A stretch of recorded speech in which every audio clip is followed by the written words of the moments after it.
चलिए, पहला इन्फॉर्मेशन मैं आप लोगों के साथ शेयर कर दूं कि आप लोगों का जो डाउट है ग्रुप डी का एग्जामिनेशन के रिगार्डिंग, बहुत सारे मैसेजेस आ रखे थे। और दूसरा जो मैसेजेस आपके आ रहे थे कि एनटीपीसी में इतने मार्क्स आ रहे हैं, सीबीटी 1 में सेफ स्कोर होगा या नहीं सीबीटी 2 के एग्जामिनेशन की तैयारी के लिए।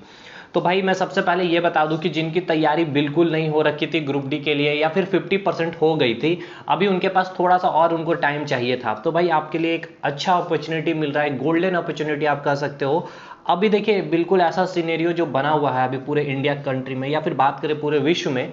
कि ये जो कोरोना का जो कहर फिर से आया हुआ है, तो आप मान के चल सकते हैं कि मई में तो बहुत ही कम चांस है जो आपका पेपर हो पाएगा। अब आपका एग्जामिनेशन दिख रहा है कि जून में स्टार्ट हो जाए तो भी बहुत है, ठीक है। देखिए, जून में भी स्टार्ट हो जाए, कोई यहाँ पे कंफर्मेशन मैं नहीं बता रहा हूँ। होप सो जून में शायद आपका कोई नोटिफिकेशन आ जाए, या फिर नोटिफिकेशन अभी आ जाए कि आपका एग्जामिनेशन पोस्टपोन कर दिया गया है, या फिर नहीं भी आ सकता है पोस्टपोन के रिगार्डिंग, क्योंकि अभी एनटीपीसी का 7th फेज का अभी कुछ भी यहाँ पे क्लियरेंस नहीं हुआ। तो अभी आपके पास 50 डेज,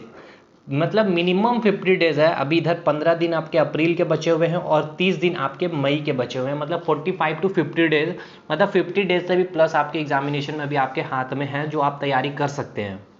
सुनहरा अवसर है, साइंस में 25 में 25 लाओगे।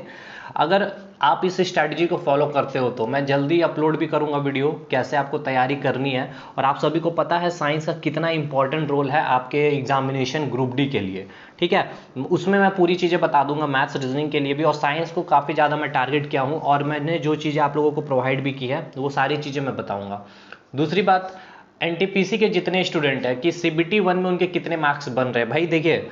एक बात तो याद रखिएगा कि कट ऑफ जो आने वाले हैं आपके पोस्ट वाइज कट ऑफ आएंगे, 12th का भी है और ग्रेजुएट लेवल का यहाँ पे पोस्ट है, तो आपको तो इतना क्लियर है कि आप दोनों का कट ऑफ अलग अलग आएंगे, ठीक है, पोस्ट वाइज आएंगे।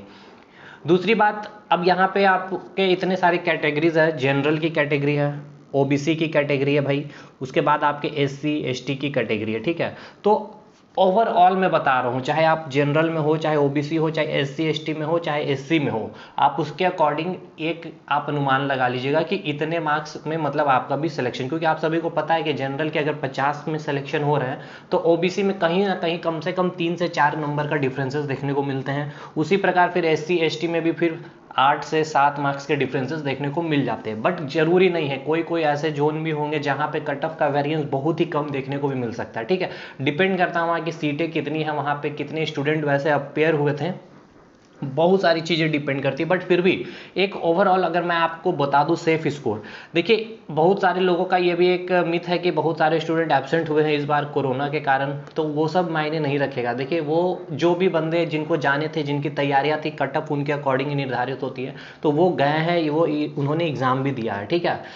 बहुत कम चांस है कि ज़्यादा इफेक्ट करेगा वो अटेंडेंस सीट, ठीक है। दूसरी बात, जो जीके जीएस का जो पोर्शन है, अभी इस बार देखिए बहुत ज़्यादा वेरिएंस एनटीपीसी का जो शिफ्ट वाइज जो इन्होंने 3 महीने के दौरान जो भी पेपर इन्होंने लिए, बहुत ज़्यादा वेरिएंस नहीं मिले हैं। मतलब ऐसा नहीं है कि मैं नहीं कर रहा हूँ कि कई सारे शिफ्ट में मैंने देखा है कि जीके का पोर्शन या फिर रीजनिंग को काफ़ी ज़्यादा कैलकुलेटिव किया गया, लेकिन बहुत ड्रास्टिक मैंने ऐसा नहीं देखा है कि बहुत ज़्यादा चेंजेस जीके जीएस के पोर्शन में मिला। तो इस बार का नॉर्मलाइजेशन का भी आप देखोगे पोर्शन, तो बहुत ज़्यादा डिफरेंसेस नहीं मिलेंगे देखने को अकॉर्डिंग टू, मतलब कि आप जब आप रो मार्क्स से जब आप कंपेयर करोगे, जैसे कि एलपी ग्रुप डी जेई में जो आपका कंपैरिजन हुआ था, काफ़ी ज़्यादा रो मार्क्स और नॉर्मलाइजेशन के बीच डिफरेंसेस आई गई थी, लेकिन इस बार इतना डिफरेंसेस नहीं मिलेगा। हाँ, 3-4 शिफ्ट है, एक 16 वाला पेपर था, एक 22 का पेपर था, जहां पे आपको नॉर्मलाइजेशन में काफ़ी ज़्यादा ड्रास्टिक डिफरेंसेस देखने को मिले, क्योंकि वहां का स्टैटिक जीके बोल रहा हूँ, वहां का जीके का पोर्शन और दूसरा जो रीजनिंग का जो पोर्शन था उसको भी काफ़ी ज़्यादा कैलकुलेटिव वहाँ उन्होंने बताया था। कोडिंग डिकोडिंग को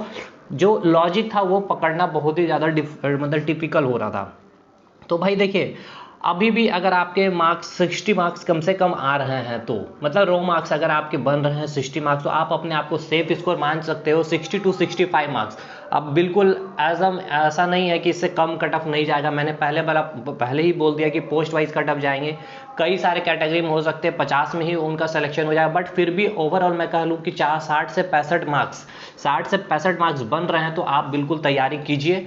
ऐसा नहीं है कि 60 से 65 हो सकता है कि कट ऑफ इससे ऊपर भी जा सकता है। तो ठीक है, अब आप बोलोगे तो भाई आपने जो वीडियो बनाया बड़ा ही सेफ जोन में बन करके खेला है, इन्होंने कट ऑफ बताया, तो भाई देखिए कट ऑफ का प्रोडिक्शन करना किसी के हाथ के बस में नहीं है, अब कोई कर भी नहीं सकता, यूट्यूब पे हो चाहे कोई, जब तक रेलवे जब तक वो डिसाइड नहीं करती कट ऑफ। बट आप एक बार मान के चल सकते हो ये 60 से 65 अगर मार्क्स आपके आ रहे हैं, आफ्टर नॉर्मलाइजेशन आप बिल्कुल सेफ जोन में होंगे, आप CBT 2 की तैयारी कर सकते हैं। तो आप फर्दर यूट्यूब पर बने रहिएगा, हमारे कंटेंट आपको पता है किस प्रकार NTPC में आपकी मदद की है, उसी प्रकार ग्रुप डी में साइंस के लिए 25 आउट ऑफ 25, ये जो मैंने बताया है ये 25 आउट ऑफ 25 आएंगे। और पूजा वगैरह भी चल रही है, नवरात्रि के दिन आप सभी को पता है, आपको आवाज़ भी आ रही होगी, तो भाई ऑल दी बेस्ट, नवरात्रि को आप सभी के हार्दिक हार्दिक शुभकामनाएं। माँ माता रानी हम सभी के लिए इस वर्ष जो भी लोग जो भी अपने गोल को अचीवमेंट करें, जो भी चीज़ के लिए लगे हुए उनको अचीवमेंट करके रहें, और माता रानी का हम सबको आशीर्वाद बनाए रखें। चलिए मिलते हैं नेक्स्ट वीडियो में, तब तक के लिए धन्यवाद।